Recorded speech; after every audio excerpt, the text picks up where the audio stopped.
Hey, what's up, y'all? This is Rodney, and I'm back. And y'all can tell I've been crying a little bit. You know, I was in my feelings earlier. Um, but I'm good now. You know, I'm good. I was just laying in my bed and I was just thinking, and you know, you get in your feelings sometimes. So yesterday I made a video about Joshua Holmes. You know, the so-called pastor. You know, pretty much, girl, I don't know what he doing. He doing a lot. He doing the same thing that a lot of pastors do: lie, get in the pulpit, tell one thing behind closed doors. They're a completely different person. You know, leading these group of people to believe one thing and knowing goddamn well they're not telling the truth. Um, and in my video, I made some comments about when I walked into a church one time and the pastor was gay, and we'll get into that later. And so I was like, okay, some of the one thing I want to say is I love when y'all leave comments. If I like your comment, that means I've read your comment. If I haven't liked your comment, that means I haven't come across your comment yet. But I read the comments because I like to hear what you guys have to say. And so I was reading some of the comments yesterday, and some of them were like, oh, you know, you're internalized homophobia and self-hate and blah, blah, blah. And I was like, okay, well, let me go back and explain my situation, because I've actually talked about this before. But of course, if you're new to the channel, or you may just not remember, or you probably just didn't watch the video, I'll explain it again. So I'm gay. Surprise. Hey girl. I'm gay. I don't have an issue with me being gay. Not anymore. I don't have an issue with me being gay. I accept that I'm gay.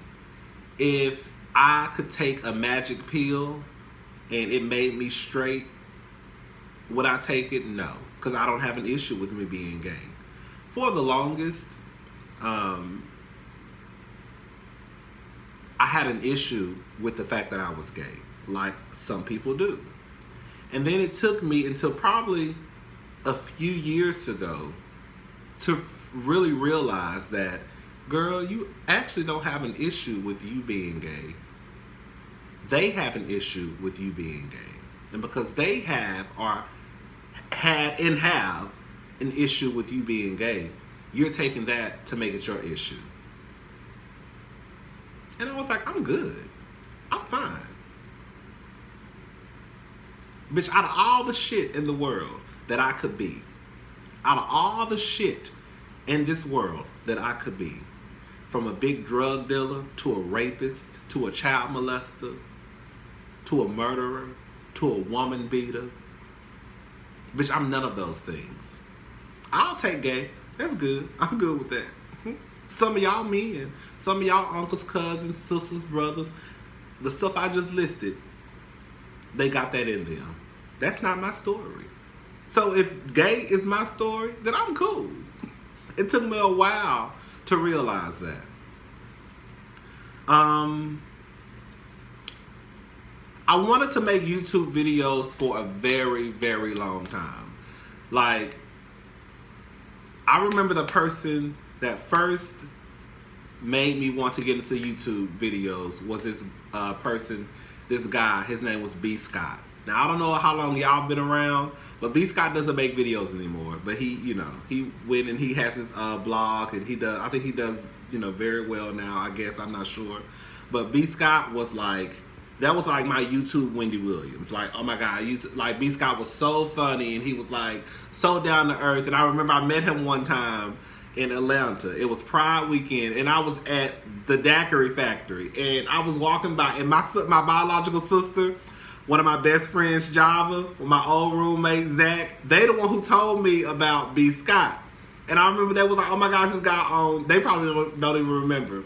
But they told me about B. Scott on YouTube, and then I ended up telling my sister fell in love with B. Scott, and I remember I ran into him one time at the Daiquiri Factory in Atlanta, Georgia, and I was like, are you B. Scott? And he was like, yes. I was like, oh my, I was like so excited. So anyways, that's why I got into YouTube, and I always told myself, you know, once I started making YouTube videos, I was like, you're not going to lie to these people. You're not going to lie. You're going to tell the truth.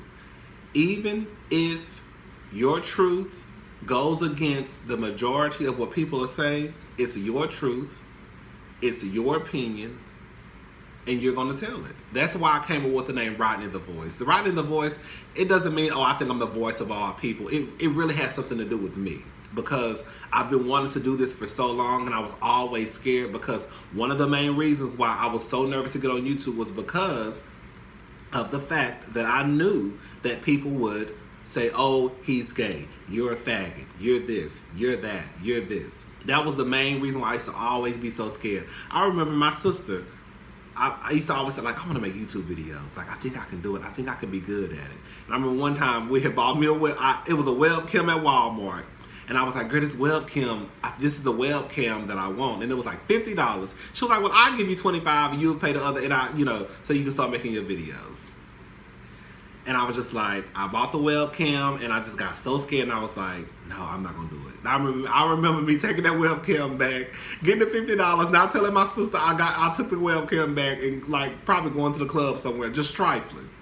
So anyways, yeah, one of my biggest things was, when you get on YouTube, you're not gonna lie. You're gonna tell the truth, and whatever it is what it is. So that's how I came up with the name Rodney the Voice. But you can just call me Rodney Jerome. Like, if I'm ever in a movie or a TV show, I'm gonna go by Rodney Jerome. Okay? But anyways, so yeah. So I remember one day I was watching The Voice. I was watching The Talk, and one of the girls, Sarah, her name, she's on Roseanne, the Connors. She was basically saying how she knows that she's gay, but she doesn't know if she'll ever be 100% comfortable with her sexuality. And I said, oh my God. And she was crying, and she basically was like, I feel embarrassed to say it. And I was like, oh my God. Like, I felt what she was saying. And I've said this in a video before, and I remember Helen, one of the subscribers, was like, girl, don't worry about that. You fine, you good. I was just basically saying how that's how I feel. Like, I know I'm gay. Like, I accept that I'm gay. I know my truth is that I'm gay. But I don't know if I will ever be 100% comfortable with me being gay. I don't think I ever will be. That doesn't mean that I hate myself. That doesn't mean that I'm not accepting my truth. It just means that I have decades on top of decades on top of decades of things that have been taught to us about homosexuality, and now y'all expect us to just unlearn that shit just overnight. It does not work that way. A lot of us, some of us, we don't come out the womb just being accepted by people. You have some girls out there, girl, they come out, girl, they born, girl, 3 years old, girl, they doing cartwheels, splits and kicks, and their mamas and daddies are just like, girl, he gay, let him live his life. Then you got some girls out there who want to do cartwheels, kicks, and splits, and girl, they getting their ass beat at 4. We're not down with that punk shit. We're not down with that gay shit. My case wasn't like that. My family, I can honestly say, my family has never disrespected me. I have never heard them disrespect me. I have never even heard them say the word faggot. I have never heard them say anything mean about gay people. My grandmother, my mother, my uncles, my aunts, my sisters, my cousins, any of them. I can honestly say that. Honestly say that. The most I've ever heard my grandmother say was one time, oh, messy ass. One time she was in the living room talking, and it was this guy in my hometown that was supposedly gay. Girl, he gay. Girl, he's still trying to act like he's straight. Girl, that man 40-something years old, but we all got our own story. We all have our own journey. And she was like, yeah, girl, I heard that he's supposed to be on that down low. And I was just like, down low? I was like, look at these messy ass heifers. Anyway, so, like, that's the only thing I've ever heard anyone say. So, I was taking on the stories that I would read on the internet, the things that I would hear people say about gay people. And I'm just like, oh my God, like, this is gonna be my story. If I come out to my people, everybody's gonna disown me. I won't have my family. I won't have my friends. It's gonna be a wrap. It's pretty much over. And then when I moved to Houston, you know, one of my very first best friend, one of my first best friends, she's a lesbian. She would tell me stories about the issues that she went through with her family. I'm talking about shit that you would hear on TV. Like, girl, you going through that? Like, what? In real life? Bitch, are you serious? So you hear these stories and you're like, oh my fucking God, this is gonna be me. So anyways, I grew up in this small town. I know it sounds like I'm rambling. I'm gonna wrap this all together. I grew up in this small town, very, very small. My graduating class was 79 people. We had like 1 or 2 red lights. I mean, my town was, I think, like 1,500 at the time, 1,700, something like that. Very small town. Everybody knew everybody. My high school was like 300 and something people. The high school and the middle school were right beside each other. We had one auditorium. We had one football field. I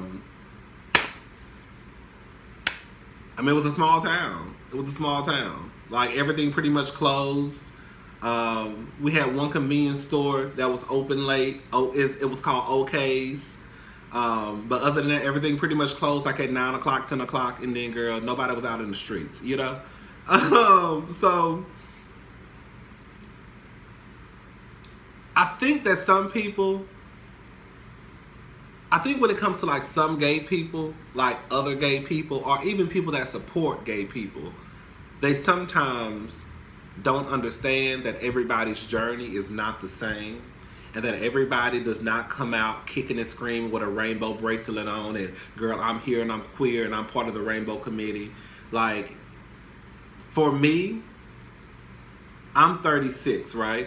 So I have to unpack or unlearn all of these things that I've seen on television, all of these things that I've seen on the internet, all of these things that happened to me in middle school, high school, even as a grown-ass man, people fucking with me, people calling me faggots, people calling me a punk, people, you know, all of this. And then people expect you to say, you're gay, you need to accept it, you need to live in it, you need to be okay. And it's like, it doesn't work that way for everybody. For some people, it takes us a while. It's a reason why you have 50 and 60 and 70 and 80-year-olds who can't even live in their truth. Look at Caitlyn Jenner. Caitlyn Jenner is an old ass bitch. This bitch just decided to finally live in her truth at 60 something fucking years of age. What the fuck? So it's like you go on this journey of people saying this is wrong, this is wrong, this is wrong, this is wrong, this is wrong. And then you still have those ideas in your head that this is wrong. So when I walked into that church house and I saw that gay pastor, even though the guy I was dating, we would go out, my sister met him, my best friends had met him, girl, like everybody knew I was not in the closet. You know what I'm saying? But I still had that internalized homophobia. I did. Where like, girl, you gay, you ain't got no business up there. A part of me to this day still feels a little bit like, you a gay pastor? I would be a lie if I didn't tell y'all the truth. You a gay pastor? Would I go to a church with a gay pastor? Absolutely. I would. I don't go to church, so you ain't got to worry about that. But I'm just saying, if I went to church and I saw the pastor was gay, would that make me walk out? No. I would sit down. I would listen to what he has to say. You know? But I'm not going to lie and say that I wouldn't think that it was wrong that he was gay and he was a pastor. You have to, like, I'm not trying to convince you nothing, but all I'm saying is you have to try to realize that when you grow up in a certain type of world and all you hear is being gay is wrong, being gay is wrong, being gay is wrong, being gay is wrong, being gay is wrong, being gay is wrong, being gay is wrong, being gay is wrong, you cannot expect people just to push all that shit out of their head. It's still gonna be it's like, I'm sorry, but it's still gonna be in the back of my head. Even if I was married with a man, of course, and we adopted 3 kids and 5 cats and 2 dogs, there might even be still a part of me that says, girl, is this wrong? No, it's not. Is this wrong? Like, I'm just trying to be honest with y'all. That's all I can do. That's all I can do. I don't think I will ever be 100% comfortable with me being gay. Again, that doesn't mean that I hate myself. That doesn't mean that I don't accept myself. Baby, let's go to the parade. Let's go out here and fight for gay rights. Let me get on YouTube and make these videos and tell these motherfuckers they wrong. You know, they not right. But I think it's always going to be I don't think I'll ever be 100% comfortable. I remember one time I was at work, and this is probably like a year ago. Matter of fact, this was around the time RuPaul's Drag Race. This was when Trixie Mattel wore RuPaul's Drag Race. I remember now. And me and this guy were talking. Now, y'all know I say girl every other word. Like girl, girl, girl, girl. I call everybody girl. And so me and this gay guy were talking. And these guys were passing by. And I assumed they were straight. They could have been gay. But I just assumed they were straight. And he was like, girl, because I was telling him how Trixie Mattel is a mess. She shouldn't have won that competition. She was a mess in the fucking competition. I don't care what she did outside the competition. But in this competition, Trixie Mattel was a fucking mess. Okay? And he was like, girl, girl, girl, girl. And I'm like, girl, whatever. And the dudes walked by, and I remember them looking like, are they calling each other girl? And I instantly, like I froze up.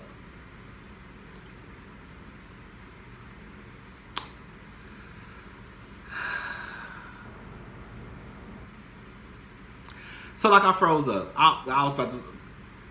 So I froze up. Like, oh my God. And I feel like I instantly went back to that place of, like, I know I need some therapy, y'all. I'm not gonna lie. Like, I instantly went back to that place of middle school where, like, the guy was calling me a faggot. You know, that place in high school where, like, the girl was saying, oh, I heard he a faggot. Or he a faggot. Or he a punk. And I instantly got nervous. And I'm like, oh my God, like, girl, you just called me a girl in front of these straight boys. You know? Not that I thought they was gonna whoop my ass, because baby, we would have told that whole store up. Do you hear me? But like a part of me just kind of like, when I realized that they heard him call me a girl, I was like, oh my God. And like a part of me, I almost told him, hey girl, stop calling me girl. Then I was like, why would I do that? Girl, we've been calling each other girl for the longest. Now all of a sudden, because these straight white boys walk by, all of a sudden now you can't call me girl. So those are the struggles that I go through, even to this day.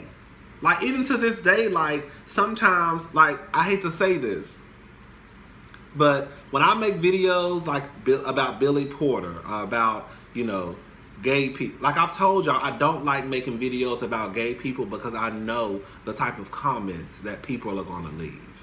Like, I don't even go, like, whenever I go to the Shade Room or Hollywood Unlocked or Jasmine Brand or whatever the case may be, if I see any type of article about gay anything, I don't even click on it because I already know what the comments are going to be. If I see something about, oh, gay marriage or a gay couple adopted a baby, I don't even click on it because I know it's going to take me to a space that I don't want to be in. So sometimes when I make videos like about Billy Porter, I literally have to sit there and like prepare myself. So if I go to the comment section and if it ignorant motherfucker or two in the comment section, I have to, okay, you know everybody not going to agree with what you said, but you know some of these motherfuckers, even if they don't agree with what you said, you know some of them going to go way left and say some real ignorant type of shit. And it's just like one of those things.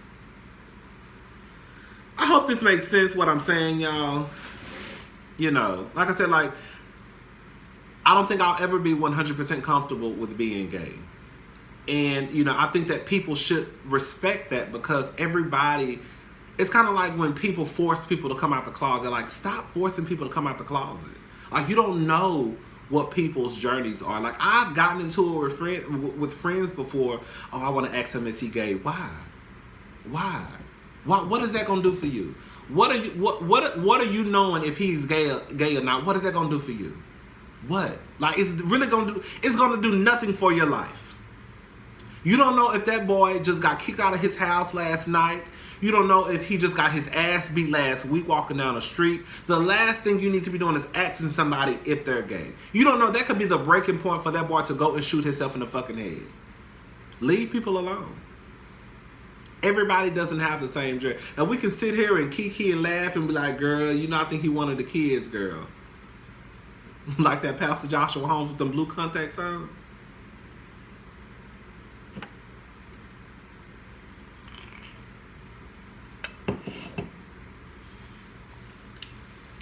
It's one thing for you to have, you know, conversations with your friends. I think he gay. I think he gay. I can honestly say, I have never walked up to anybody and asked them were they gay. I thought about it like, ooh, I think he gay. My close friends, girl, yeah, I think he gay, girl. But that's the furthest it goes, because I know how that shit can be. You know what I'm saying?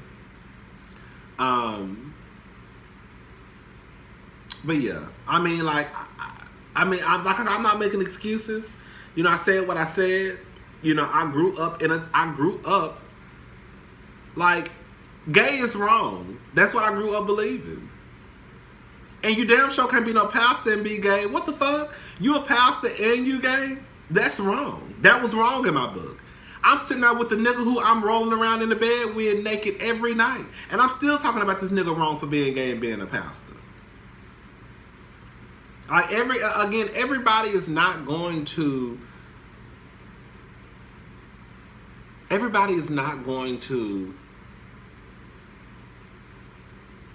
accept their truth at the speed that you want them to.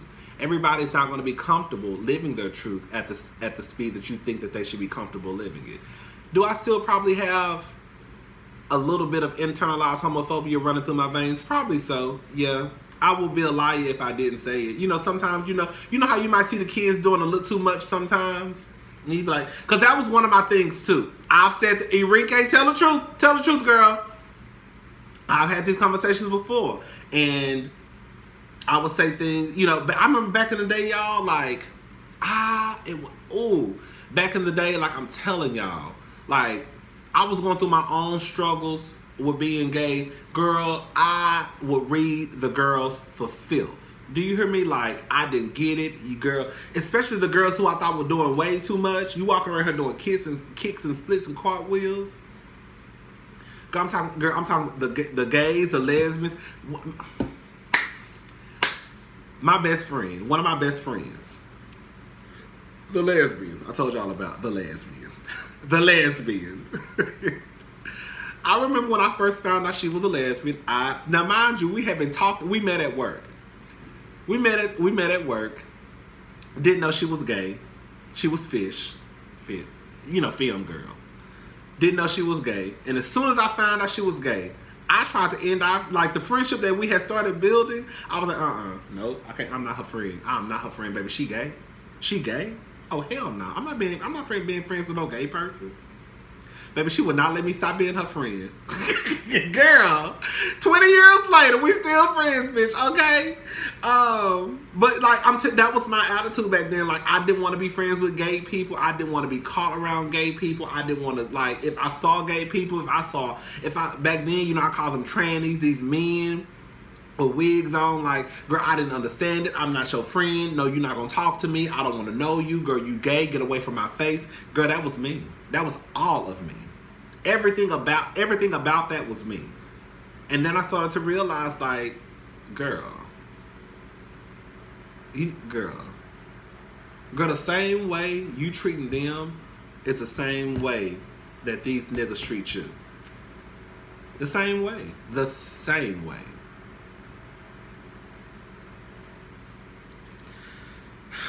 I could go on and on and on and on and on and on and on.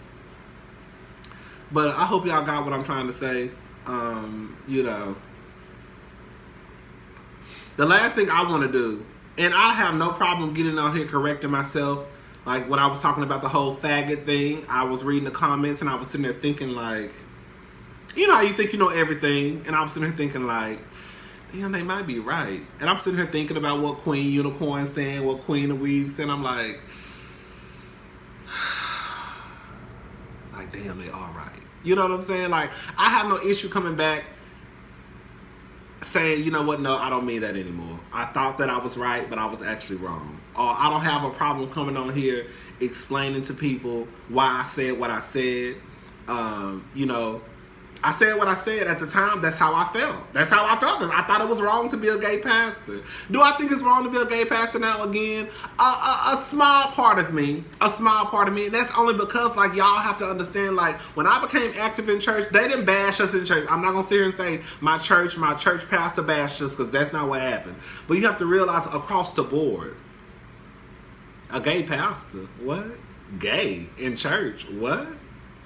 Baby, you can do everything in the church house, but you can't be gay. You can walk in that hole pregnant without a man. You can walk in that hole pushing a stroller pregnant without a man. You could be the biggest drug dealer in the world. Baby, you could be a child molester. You could be a rapist. They just gonna pray for you. But baby, being gay, girl, you're gay. You're gay and you're a pastor, girl. No. Girl, no. Girl, you going to hell. Girl, you the devil. Girl, you got horns going out of your scalp. I'm telling you, it was all of those things.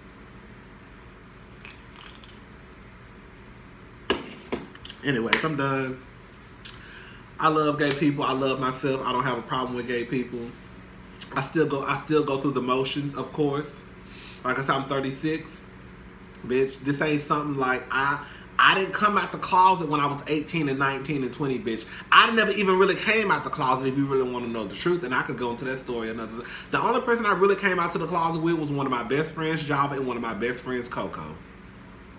Other than that, everybody else pretty much found out on their own. Oh, and one of my best friends, Marianne. And it was a couple others, but I'm like my family. Like, I didn't really come out to my family. Like, they of course knew, but then that's all. Anyways, bye y'all.